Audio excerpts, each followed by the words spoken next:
episode 1 of Rings of Power. Just finished shoot, got back in, going to IBC tomorrow, but I did want to try and get this out as soon as possible. So this is the first breakdown for Rings of Power, the new Lord of the Rings spin-off series, kind of based on the Silmarillion, kind of not, because they kind of don't have the rights to that. Not going to delve too much into the fan-based opinion side of things, but I do want to have a look at the lighting and the cinematography. So to begin with, we just pull up this quad frame of things.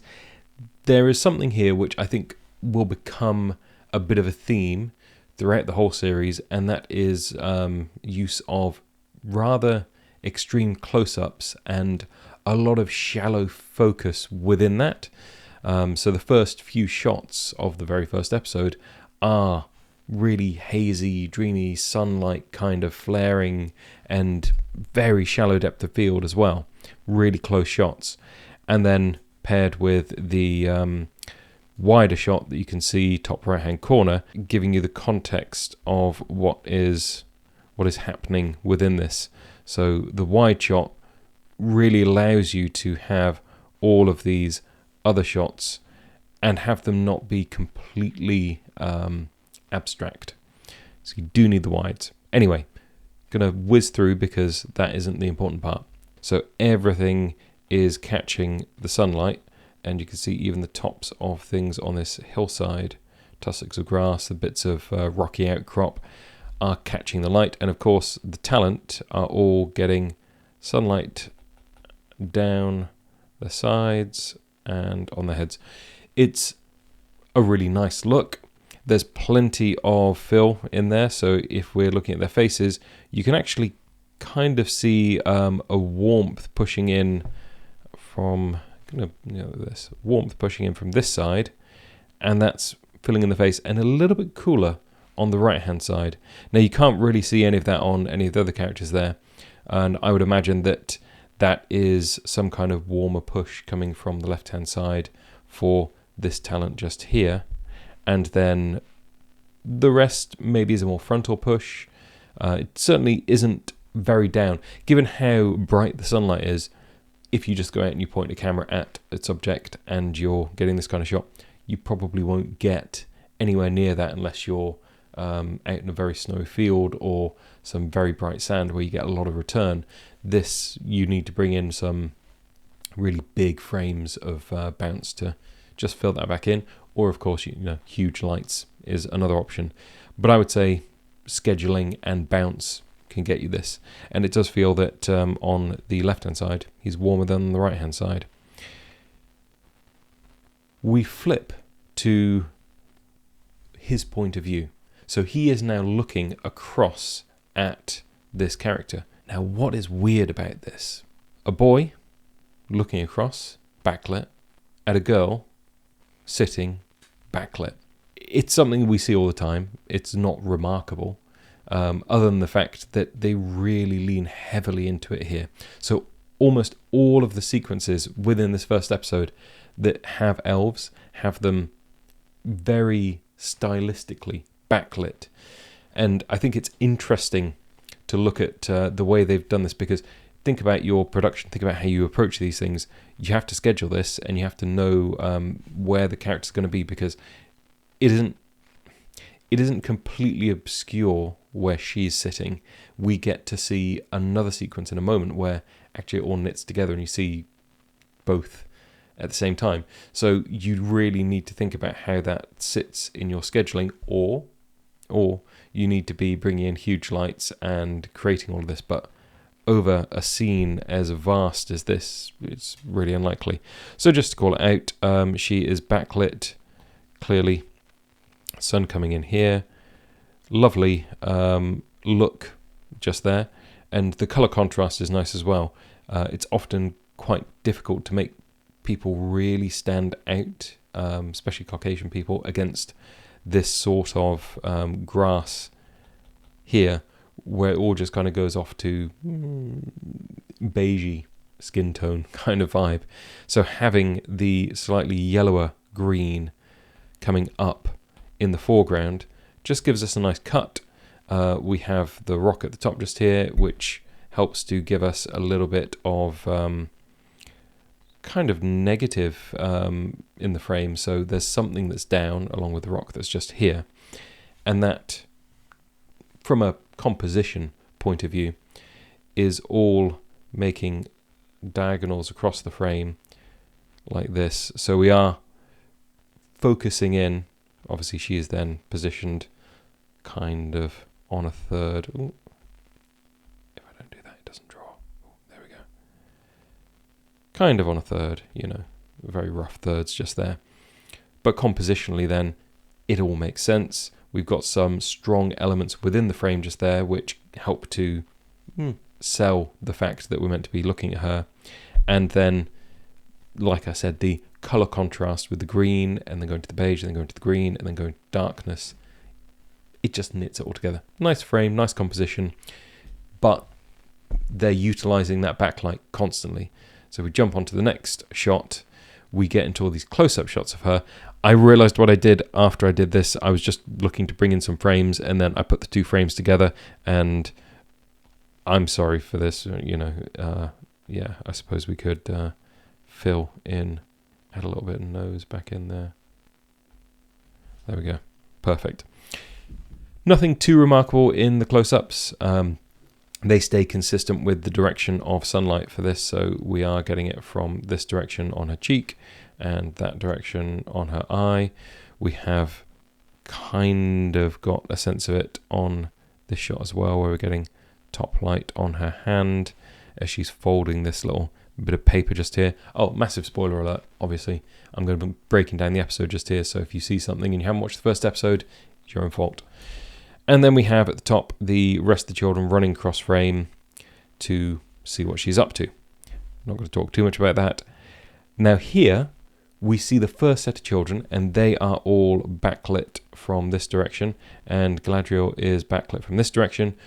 We can see everything that was in that frame to start with. So not faking this massively by like rotating around and, well, they are faking it by rotating around, but rotating around and not ever seeing both sides at once. So it had to work just here for everything. It had to work for this shot, it had to work for a close-up, and then they also needed, to some extent, the reverse shot to work as well, because we flip back and we look at their faces in a moment too.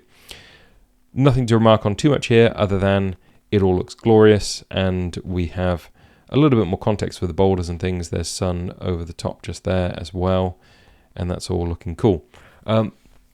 The aesthetic of the camera here, the vibe of it, is very fluid. There are some moments of handheld, and obviously within the close-up shots they're toying with it being very out of focus and very dreamy. But when you get into these shots, they are often flowing. So steady cam, some kind of Technicrane, a dolly. It's that kind of vibe where you, with this one, have started low and you just drift up and drift forwards.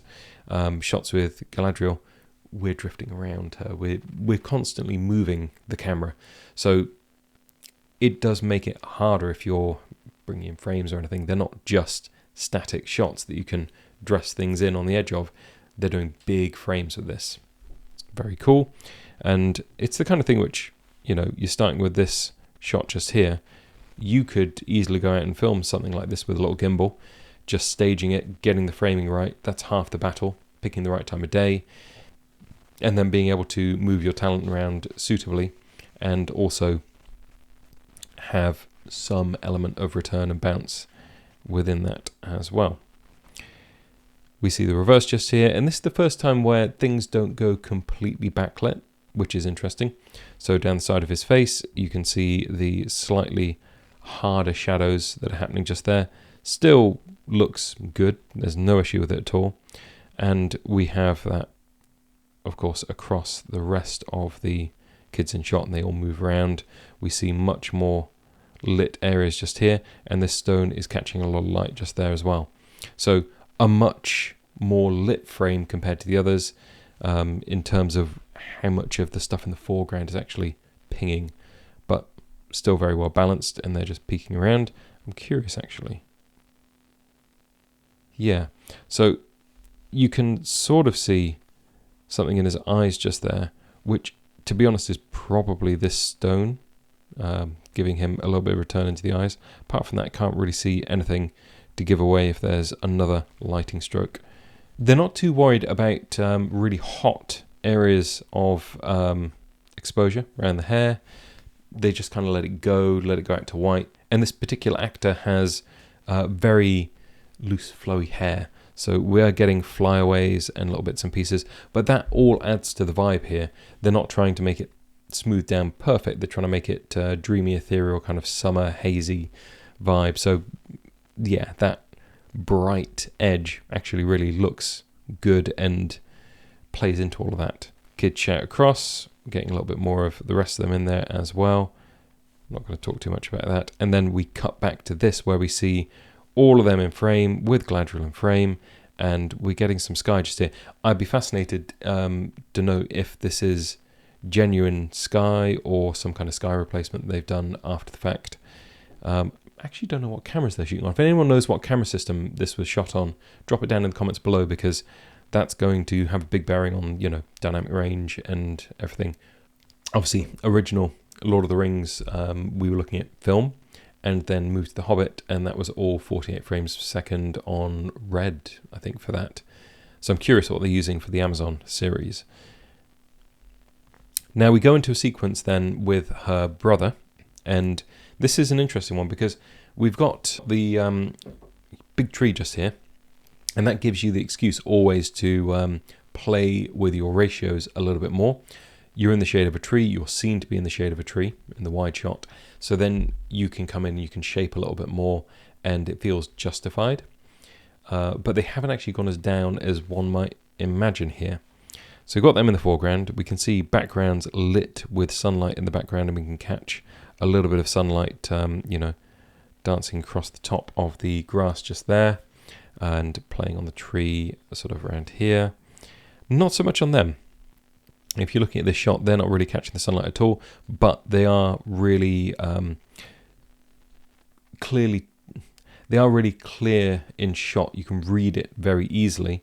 The form of the tree is very structured insofar as we have all of these things coming down, kind of blocking the frame on this side, making a big heavy section on this side, and then they are in this area in the middle your eye's drawn to because it's bright and it's clear. There's not much going on. Everywhere else there's distractions with branches and things. When we cut into the close-up, he's catching a lot more light than he would appear to catch in this shot. Or is he? Oh, maybe they are catching light. Look at that. He is catching a little bit of light across there. The light that is catching his face just here, it's kind of cool because we've got light direction from this side, and you can see under his chin just there, we're actually getting a little area of warmth. I don't want to draw over it so you can't see it, but just sort of around here, there's a warm push up. Now you could totally get that from sort of dry grass, hay sort of colour pushing up. Maybe they got a bit of bounce, maybe that is just what's happening on the ground. Often when we're working outside and you've got talent sitting on the grass or something, maybe they're having a picnic, whatever, they will be sitting on a picnic blanket, and you might change that out for negative so that you don't get too much return, and you might neg the area around them, especially if they are just sitting on grass, they're not sitting on a picnic blanket in the wide. Negging the whole grass out because you get green bounce back under their chins is really important. In the background, we've got lots of out of focus interest with the tree. We've already established the tree, not a problem to have that. And it does help when you're doing a shot like this and looking up. And we're not from Galadriel's perspective exactly, because you can see the top of her head just there. But we are looking up at him into the tree cover. So shooting up at someone, you always end up with a white sky or just a blue sky if you're lucky, if you've got enough return. But having this dappled effect of the trees adds to the frame, makes it feel a little bit nicer. Imagine how stark this would look if it was just areas of white like that all throughout the frame. Is just white. So it definitely keeps it grounded. It's justified because we've seen it in the wide, and you could try it on your own shots as well. Put your talent under a tree. Got to be the right kind of tree. Can't have too heavy a canopy, otherwise you will just have black up there. But having it so that you've got all of these dapply bits of out of focus that move and breathe. So we're looking at a still here, but that adds a lot of life to the shot as well, and just gives it a certain feel. And when we're looking at the elves and things, they probably do want to feel like they're in touch with nature. So yeah, all for the good just there. Can't really see too much of anything in his eyes. The only thing I'd draw attention to is perhaps a lighter area on the bottom half just there. That could literally just be the actor playing Galadriel sitting there and catching light and being present in the reflection. It's something that we will see a little bit of. For the light coming in on him, I'd say, you go with something like an Arri S360 off to the side of frame just here, have it dialed to taste. The benefit of doing that, if you're going for a sunset vibe, is that you have a lot of control over an LED fixture like that that's big and soft, and you know that it's got plenty of punch. You know that you can dial in the color, so as the sky is changing, as things are shifting, you can just be tweaking the color so you can keep shooting for longer. Flip to Galadriel shot, feels very different. So where he is catching something which feels more edgy and shiny but filled in, she's got a warm, soft, rappy light. Very different style, and perhaps this is a narrative thing. Perhaps it's we prefer to light our female actors with a different light than our male actor because he's got a jawline that we're trying to do. Whatever it is, she's definitely getting a different look here. Now you could argue the narrative case for that she's young and all of the young elves are kind of innocent and playing, even though they descend to violence really quickly in this.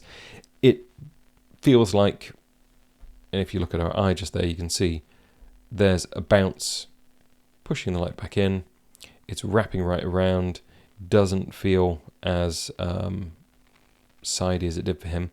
Could also be a little bit that her head is turned this way and she's into the light more where he's away from the light more. That will have an effect, obviously.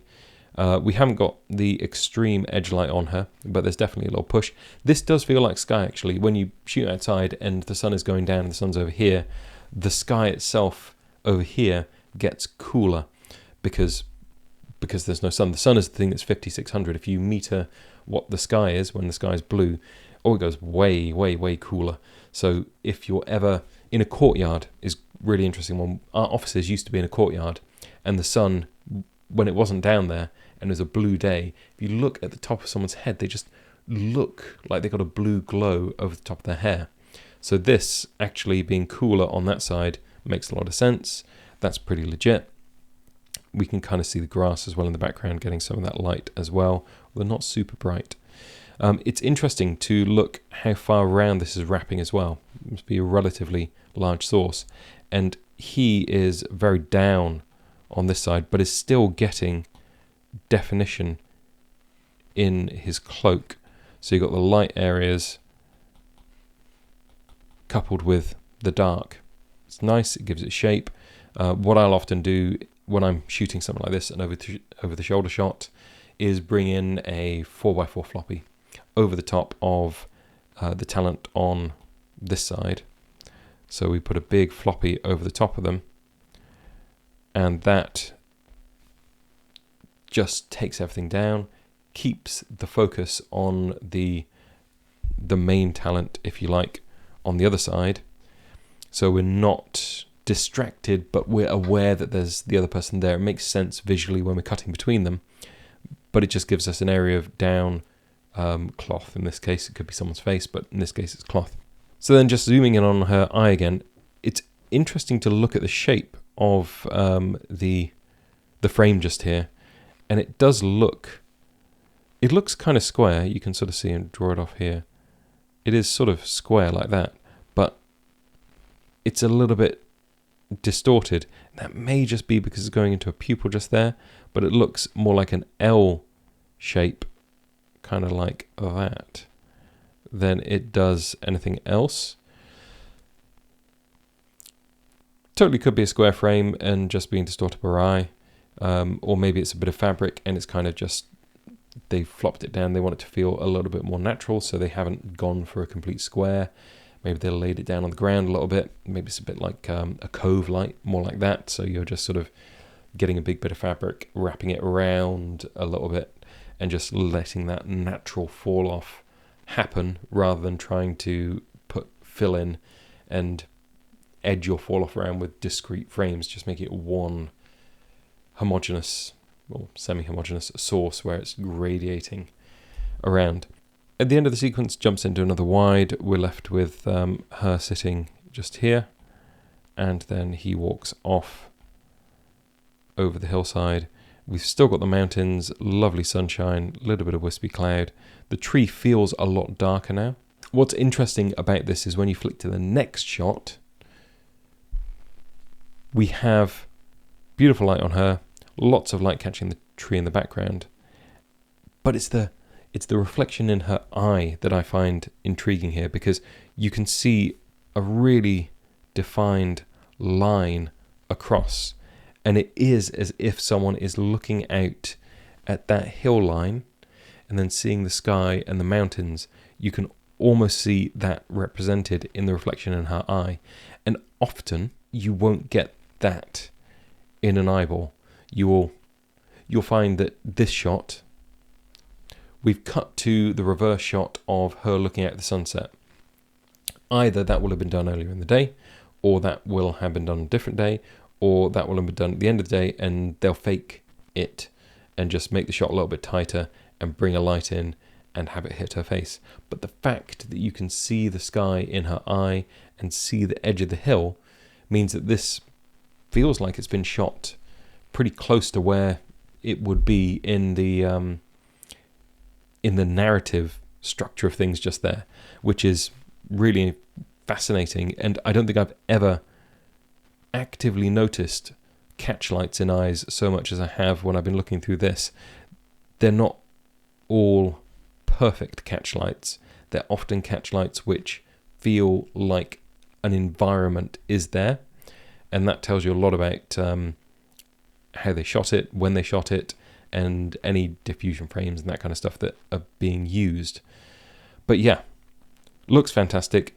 They can't have something massive in front of her blocking all of that, because yeah, you'd see it. Seeing the sun, obviously it's not the sun, it's the light of the two trees, which is about to be extinguished. Spoiler alert. We can think of this however we want. It is clearly a magical realm.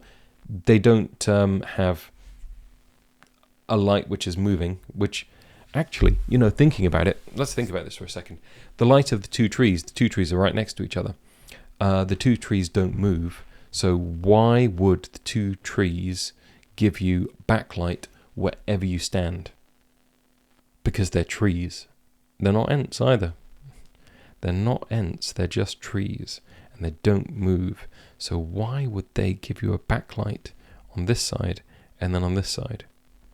Elven magic. Be sure to subscribe to see the next installment of the Rings of Power breakdowns. We're also going to be comparing it to House of the Dragon alongside a lot of other things, including the original Lord of the Rings and Hobbit, because I'm curious to see how all of these different takes on fantasy worlds stack up next to each other, and that will all be coming in a couple of days.